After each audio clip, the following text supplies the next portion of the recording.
The lake was quiet that morning, as if the world had taken a deep breath and held it. Birds chirped in the tall trees surrounding the water. The sun had just begun to rise, and golden light reflected off the surface like glitter. On a rock near the shore, a young man sat shirtless with a fishing rod in hand. His name was Jace, a former scout from the Earth Defense Corps, now just a wanderer who liked peace more than war. He had no idea he was sitting above a secret gate to another world. His feet dangled above the water, eyes half shut, thinking about breakfast. This place was far from cities, far from other humans, just him and nature. But nature, today, had something unnatural hidden beneath its skin. When the first ripple broke the surface, Jace didn't move. It was soft, barely a whisper of water moving. He assumed it was a fish. Then the second ripple came larger, more urgent.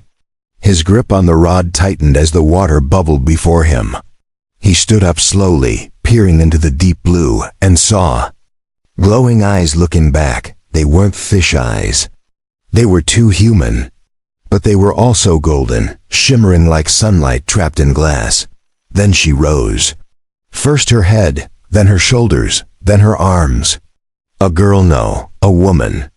Blue-skinned, covered in golden scales, with fins that moved like silk along her arms and head. Jace stumbled backward. The alien woman stopped just above the surface, her body glistening from water and sun. She didn't speak. She simply looked at him, as if studying something buried deep inside him. Jace didn't know whether to run, scream, or drop his rod. His heart pounded, not from fear, but from something else he couldn't name. Then came the sound. The sky broke open with a roar. Ships, hundreds of them. Alien ships. They raced across the clouds, heading west. Jace ducked instinctively as one flew overhead, nearly shaking the trees loose. The woman looked up too, but she didn't seem surprised. Her eyes closed, and her face tightened with pain. Jace realized she wasn't here to harm him. She was hiding, maybe even escaping. The ships weren't hers. He pointed toward the forest behind him and gestured wildly, trying to tell her to run, but she didn't move. Instead, she reached into the water and pulled out a glowing orb. The orb pulsed gently in her hand, a soft light, warm and steady. She looked at him again, and then offered it to him. Jace stepped forward, confused. When he touched it, a vision hit him. He saw a kingdom beneath the sea, full of towers made from coral and light. He saw machines invading, burning, drowning everything. He saw her standing alone, blood on her hands, shouting at a throne that no longer held a king. He gasped as the vision ended. She pulled her hand away, and the orb sank back into the lake. Jace had fallen to one knee, breathing hard. She knelt beside him, placing a hand on his chest. Her touch was gentle but strong. Her voice was soft and strange, speaking a language he didn't know, yet somehow understood. "War has reached your sky," she said slowly, "and I have brought it with me. But you still have time. Help me stop it before your world burns like mine did." Jace looked up at her, still trying to make sense of it all. A minute ago, he was just fishing. Now he was being asked to stop a war he didn't even know existed. But the fear in her voice, the sadness in her eyes, it felt real. And something in his gut told him she wasn't lying. In the distance, the sounds of battle had begun. Explosions echoed from the western forest. Smoke began rising, black against the clear sky. The war had started, and it had found its way to Earth. Jace knew he had no more time to think. He nodded once, stood up, and offered her his hand. The alien princess took it without hesitation. Together, they turned from the lake and headed into the trees. The hidden kingdom below the water had lost its war. But perhaps with a human by her side, she could still win the next one. Jace had never run this fast before. His legs burned, his heart pounded like a drum, and yet he didn't stop. The alien girl followed close behind him, silent and graceful, as if she floated instead of stepped. The sky had turned darker, not from clouds, but from smoke and ships that had no right being in Earth's airspace. They reached the edge of the forest, where Jace had parked his solar bike. He tossed his fishing rod aside, yanked the cover off, and waved her over. She tilted her head slightly, unsure, but then climbed on behind him. Her hands gripped his waist, cold and trembling, and Jace gunned the engine. The forest flew past them, branches whipping at his arms and leaves blurring like green shadows. He had no idea where to go. The only thing he knew was that home was no longer safe, and this girl, this princess, needed help Earth couldn't give her yet. He didn't speak as he drove, and neither did she. But he could feel her heartbeat against his back. It was fast but steady, like a soldier's, like his own once was. Her body was warm now, adapting, sinking with the heat of the air. She wasn't just alien in body. She was alien in presence, in the way she looked at the world around her, like she had seen it die before. They arrived at an old bunker hidden under a collapsed highway. It used to be a relay post during the border wars. Jace had found it years ago and rebuilt the inside with solar panels, food, and tools. He slid the bike to a stop, unlocked the steel door, and waved her inside. The place smelled like metal and oil. Wires hung from the ceiling, and the single light flickered once before settling into a dim glow. She stepped in and stared at the walls like they were strange animals. Then she walked toward a corner where a map of Earth was painted in fading colors. Jace locked the door and turned to face her. "Who are you?" he asked. His voice was calm but low. "Why did they chase you?" She looked at him for a long moment before answering. "I am Liari, daughter of the Deep Crown," she said. "My kingdom was hidden for 10,000 years beneath the sea, until the others came. Machines made of bone and storm. They wanted our secrets. My father refused. So they burned our waters and silenced our songs." Jace crossed his arms. "And now they're coming for the surface too," he said flatly. "Figures, war never stays buried for long." Liari walked closer to him and pointed to the glowing map. "These lines mean nothing to them. They won't stop until all is theirs. But I carry something they want even more than power. A key. And now they've followed me here." Jace felt his blood go cold. "What kind of key?" he asked. She reached into the scales on her side and pulled out a small silver shard. It shimmered like a liquid star. She held it in her palm, and Jace swore it pulsed with a heartbeat of its own. "This holds the memory of the source," she whispered. "The first core of knowledge. Energy from the beginning. If they get it, they will rewrite every world they conquer. They will erase not just people, but their history, their dreams, their meaning." He didn't know what to say. He wasn't a hero. He was a man who fished and stayed quiet. But now he had a princess in his bunker and an alien army overhead, looking for a shard that could destroy stories. He sat down hard on a metal chair and rubbed his face.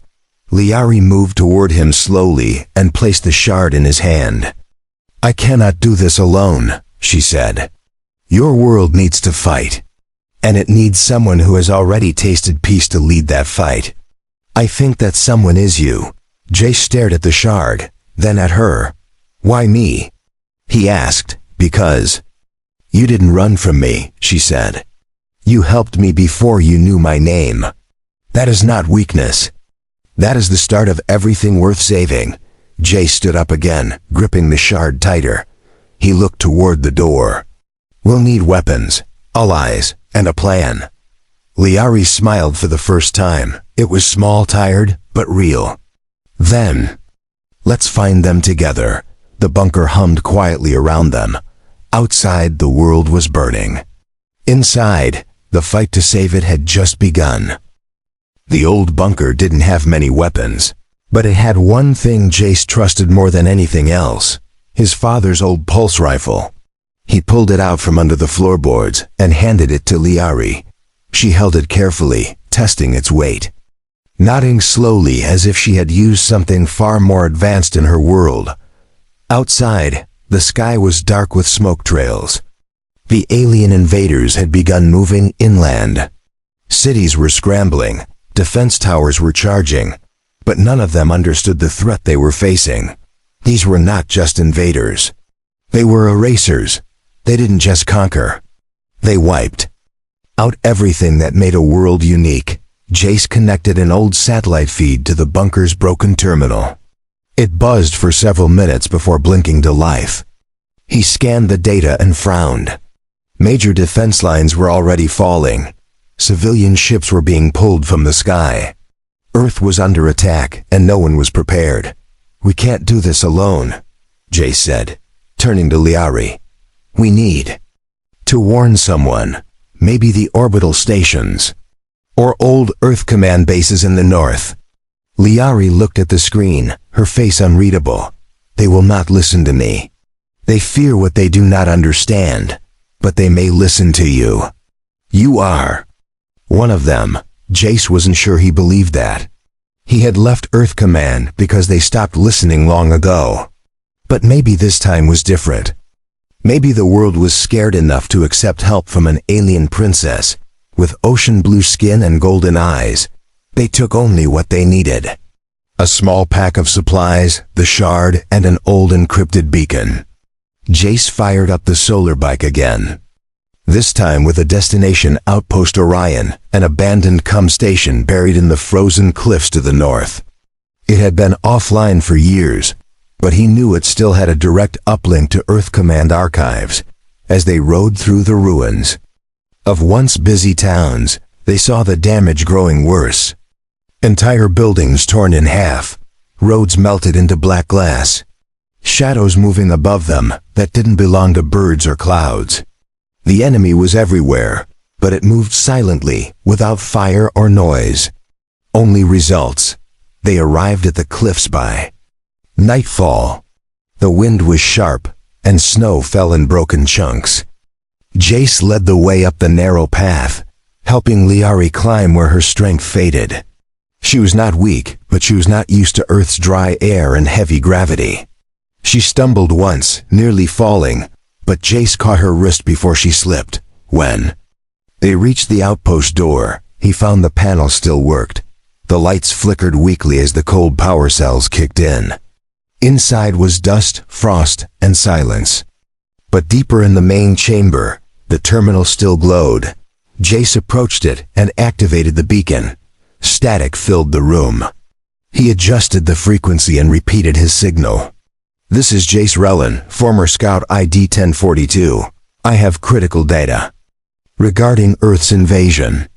I need access to Archive Core 9 and emergency comms. I repeat, this is Jace Rellan. We are not alone." There was no answer at first. Then a voice came through. Rough, static-filled, but clear enough. "Scout Rellan, your ID is 2 years out of date. How did you get into Orion Station?" "I never stopped believing it might be needed again," Jace replied. "Now listen carefully. The enemy isn't what you think. I have someone with me who can explain everything.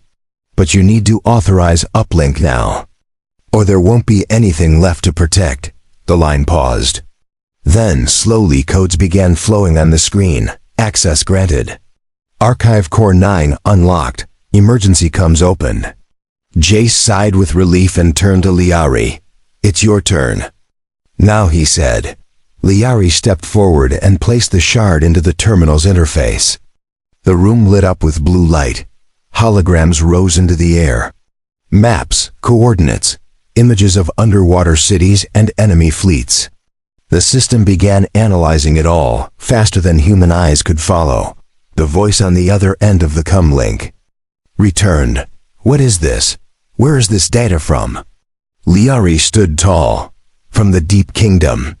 From the last vault of the ocean's mind, and it shows your time is running out. If you do not act, your skies will become like our seas, silent and broken." The silence on the line stretched longer than before. Then came a firm response. "Understood."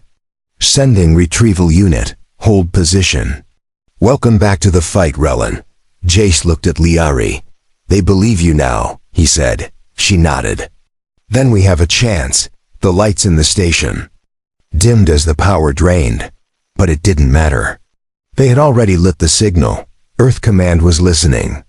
And the world was no longer alone. 2 hours after the signal was sent, a dropship arrived through the storm. It was fast, silent, and heavily armed. Snow blew in all directions as it landed on the icy ridge near the outpost. Jace stood in front of the entrance with his rifle in hand. Beside him, Liari waited with calm eyes and the shard tucked back. Under her scale-lined skin, the doors opened and 4 soldiers stepped out. They wore matte black armor and didn't speak. Their weapons were pointed low but ready. One of them raised a scanner and aimed it at Jace, then at Liari. The scanner blinked red twice, then green once. That was the signal for clear entry. The commander stepped forward. She was tall and gray-eyed, with sharp features and a tone that expected answers fast. "You're Relin," she said flatly. "And she's the alien with the message.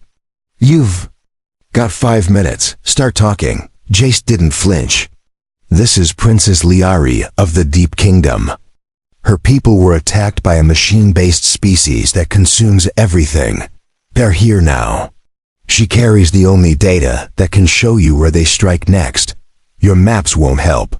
Hers will."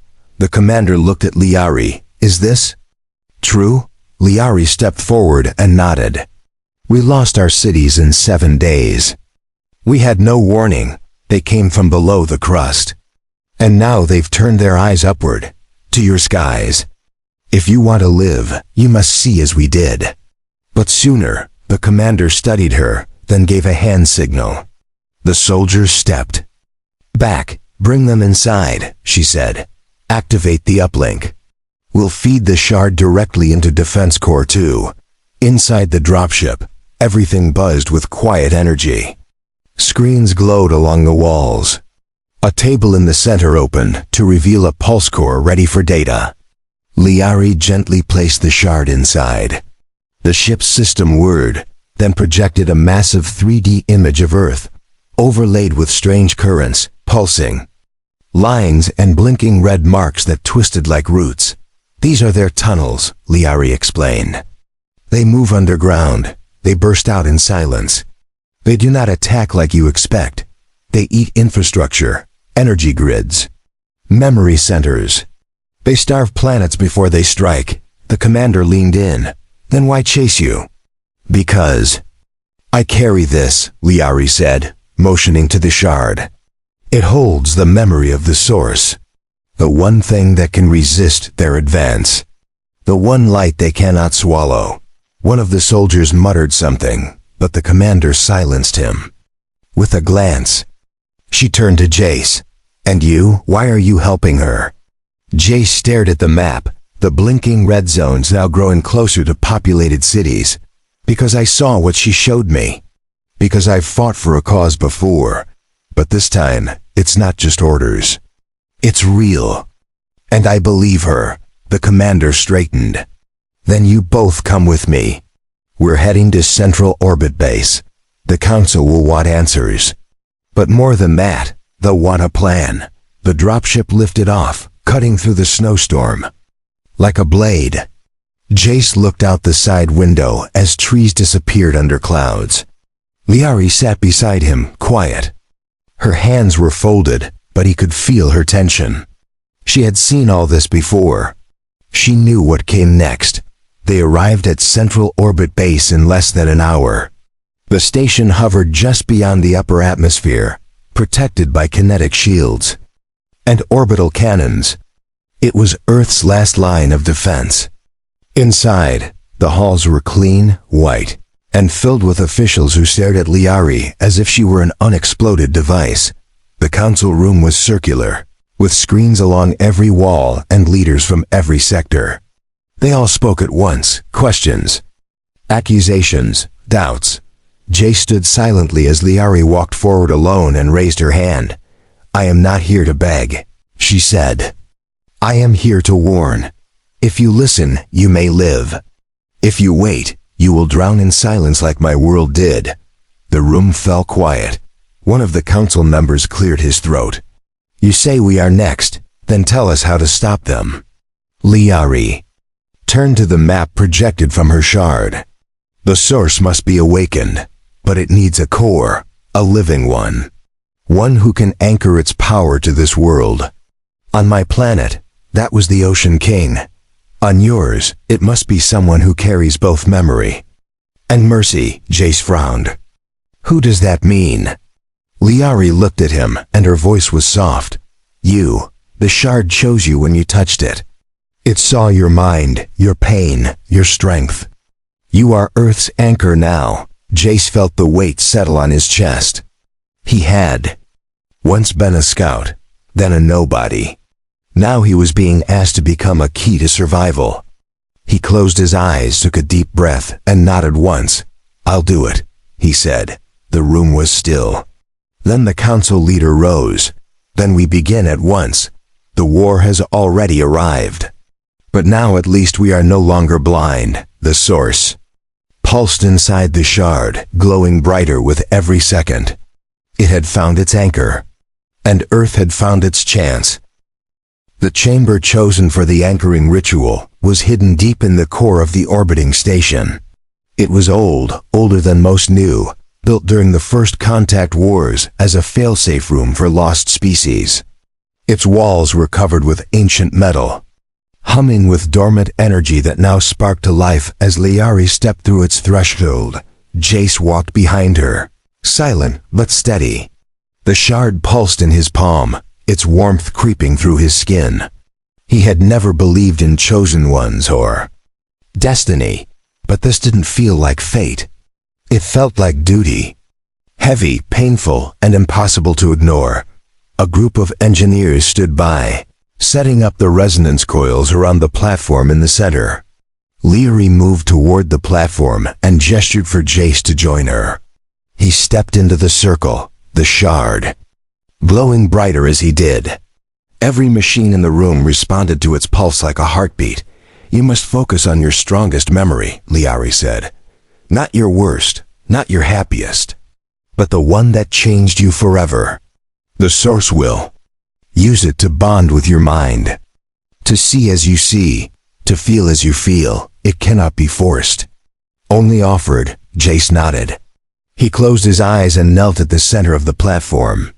The engineers activated the field, and a dome of light enclosed him. Sounds faded. Heat swelled. And then the world fell away. He saw himself as a boy, hiding under a collapsed bridge while bombs fell from the sky. He remembered the fear, the loneliness, the hopeless feeling of being forgotten. But he also saw a hand reaching out. His older brother, covered in ash, smiling through blood. That smile pulled him back to life.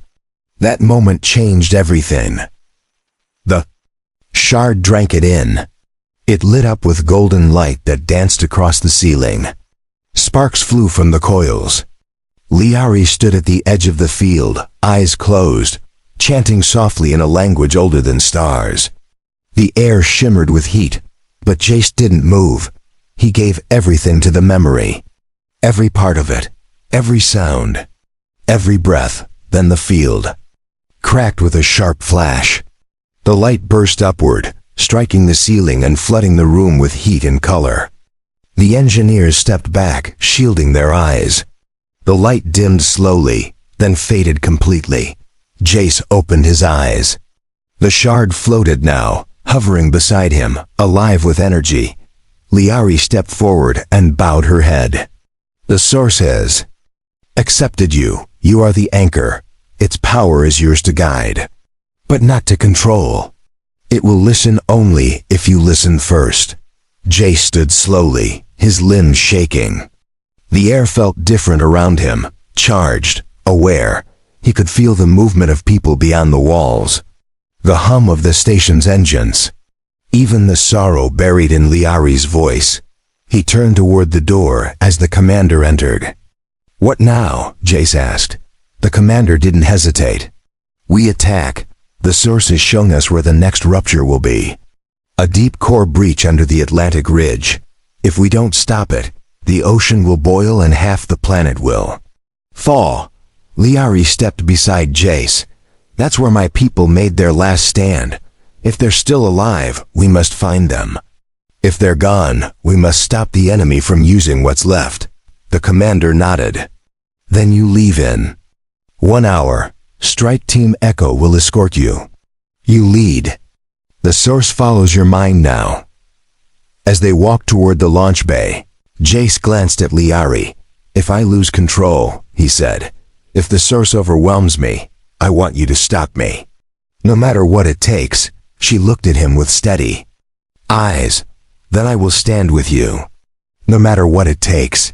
In the hangar, the strike ship waited.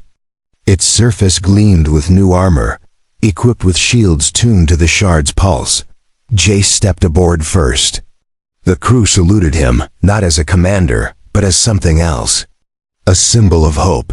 The ship launched with a roar, cutting through the upper atmosphere like a silver dart. Below them, the ocean waited. Beneath it, a nightmare moved in silence.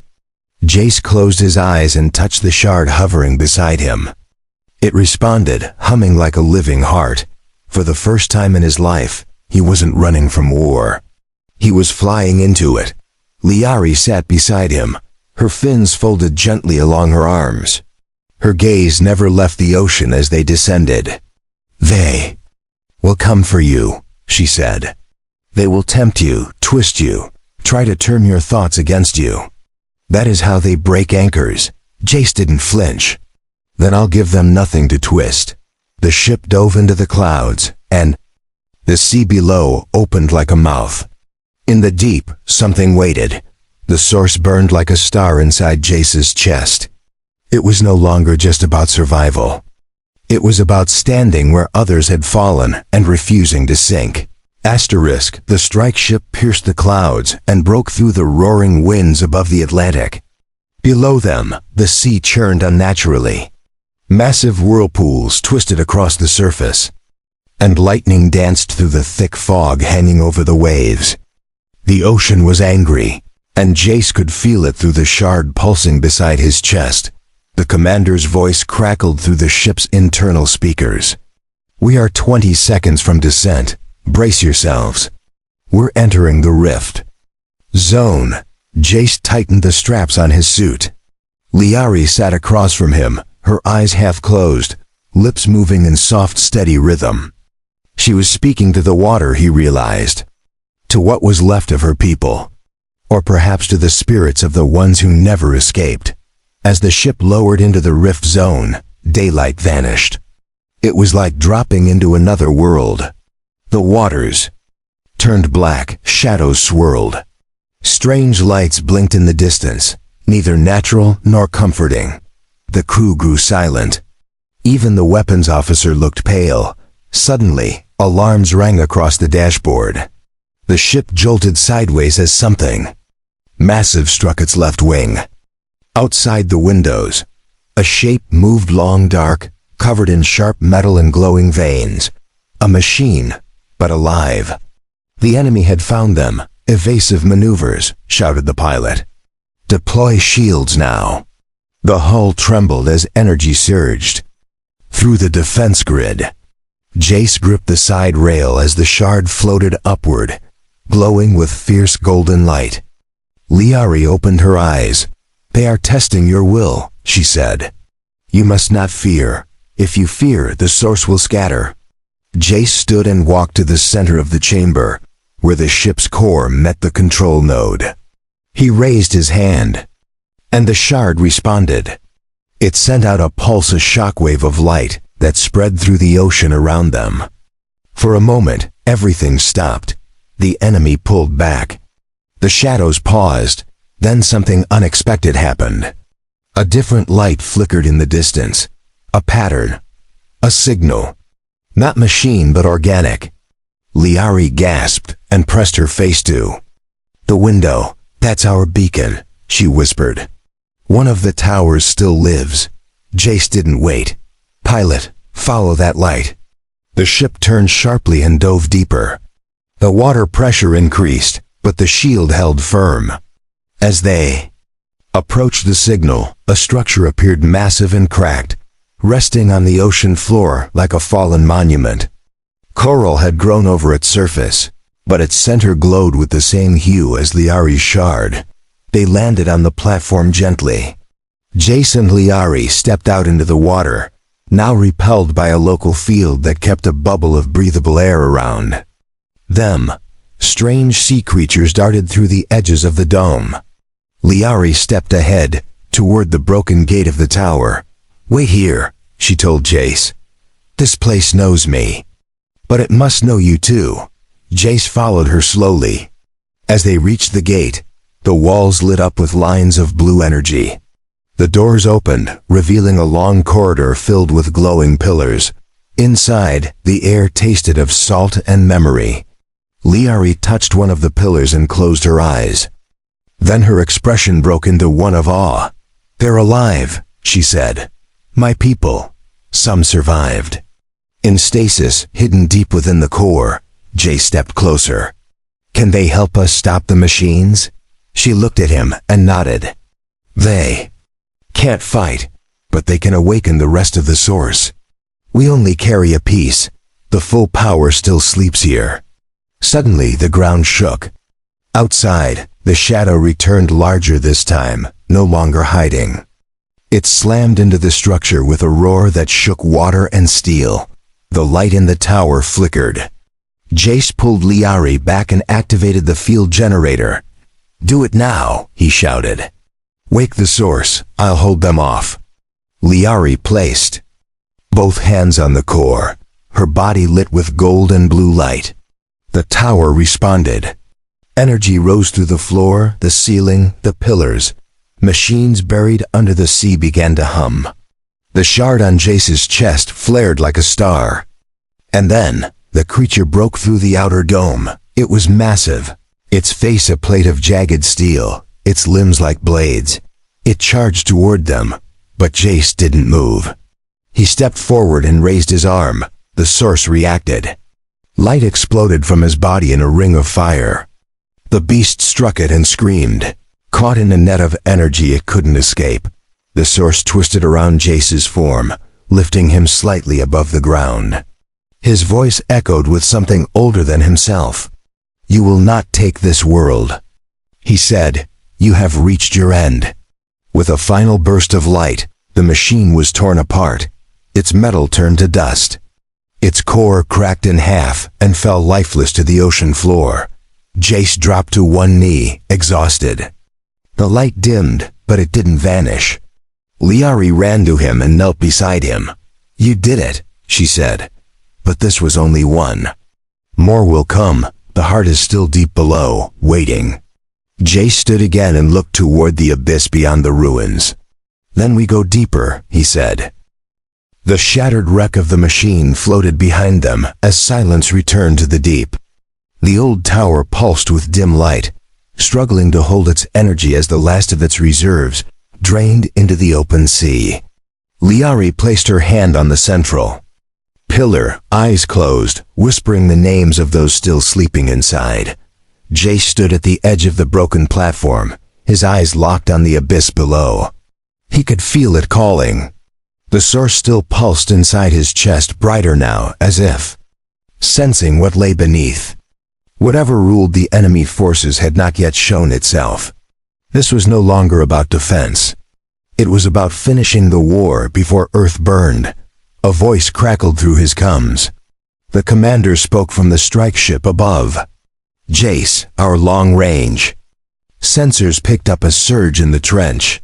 "Something massive is waking up down there, bigger than the others. You need to pull back," he answered with calm certainty. "Negative. If we don't end it here, it will rise again. This is our only chance." Liari stepped beside him and nodded. "The core is below. It's not just a creature. It's their queen, their mind, their will. If she falls, the others will scatter." Jace turned toward the wrecked wall where the outer tunnel dropped into the dark. "Then we go now." The tunnel led them downward in a spiral of carved stone and coral, lit by faint lines of energy still flowing from the source. As they walked, Jace felt pressure in his head building. The deeper they went, the more the enemy pressed against his mind. Whispers crawled into his thoughts, promises, lies. Please. He stopped once and breathed slowly. Liari placed her hand on his arm. You are not alone, she said. They speak fear. Speak back with purpose. He nodded and kept walking. The tunnel finally opened into a vast cavern beneath the ocean bed. It stretched wider than any city, with black towers rising from the floor and roots of glowing machinery hanging from the ceiling. At the center, a shape hovered enormous and still, yet full of terrible life. It looked like a queen insect built from wires and bones. Her face was masked by shifting metal. Her arms were wrapped around a spinning core of red light. The moment Jace stepped forward, her eyes opened. 8 of them, blinking in rhythm with his heart.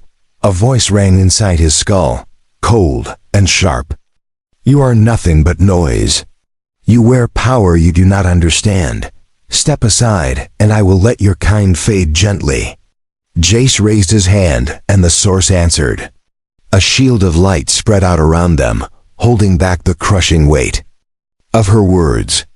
I may be nothing, he said, but I remember who I am. And I won't let you erase anyone else. The queen screamed, and the towers lit up. From every shadow, creatures emerged, twisted machines with claws and faces carved like masks. Liari drew a blade from her side, one made of living crystal, and stood beside him. The battle began. The first wave hit the shield hard. Jace held it steady while Liari cut through the enemies one by one. The source sent out pulses of energy that melted their limbs, slowed their movements, shattered their weapons. But more kept coming. Jace felt the source grow hotter, brighter. It was no longer just reacting, it was reaching. Trying to end what had started long ago. Focus it, Liari shouted. Aim it at the queen. Jace closed his eyes. The power surged through him. Images filled his mind. Earth, the deep kingdom. His brother's smile, Liari's eyes, the warmth of life. He aimed his thoughts, his heart, everything he was, at the red core inside the queen. The source exploded from his body in a beam of pure light. It struck the queen directly. Her scream shook the cavern. Her arms shattered, her mask cracked. She tried to resist, but the light burned through her core. She began to collapse inward, not just dying, but unraveling. Every machine in the cavern froze, then fell. The darkness lifted. The walls stopped pulsing. The cavern began to crumble. Liari ran to Jace as he dropped to his knees. We have to go. The mountain is falling. Jace stood, weak but alive. Let's finish this. They climbed quickly. The path behind them collapsed, but the source lit the way. As they reached the broken tower again, the strike ship descended. Lights flashing through the ocean haze. The hatch opened, and hands pulled them inside. As the ship rose, the ocean cracked beneath. The queen's fortress crumbled into dust. The sea swallowed it without a trace. On board, the crew stared at Jace in silence. Not in fear, but in something closer to awe. He looked at Liari. She was watching the water fade away in the window. Your kingdom, he said softly. She turned to him. Parts of it may still be found. But today we made sure yours stays whole. Jace nodded once. Let's rebuild both. Asterisk, the ship hovered above the Atlantic, watching the sea calm for the first time in weeks. What had been boiling, shaking, and cracking was now smooth and still. The trench below, once filled with monsters and machines, was now silent. The queen's fortress had collapsed into nothing. Jace stood at the window, watching the water as if waiting for it to rise again. Liari joined him, her expression soft, unreadable. She no longer wore her battle fins fully extended. They folded back gently along her arms, showing trust and peace. Her skin, once glowing with urgency, now shimmered with steady warmth. She looked not like a warrior, but like royalty again. But her voice was quiet when she spoke. "It's over. The source has gone silent. That means it has no more enemies nearby. For now, Earth is safe." Jace nodded slowly. "But not forever." "No," she agreed. "Nothing stays safe forever. But now you have the tools, the knowledge, and someone who understands what might come next."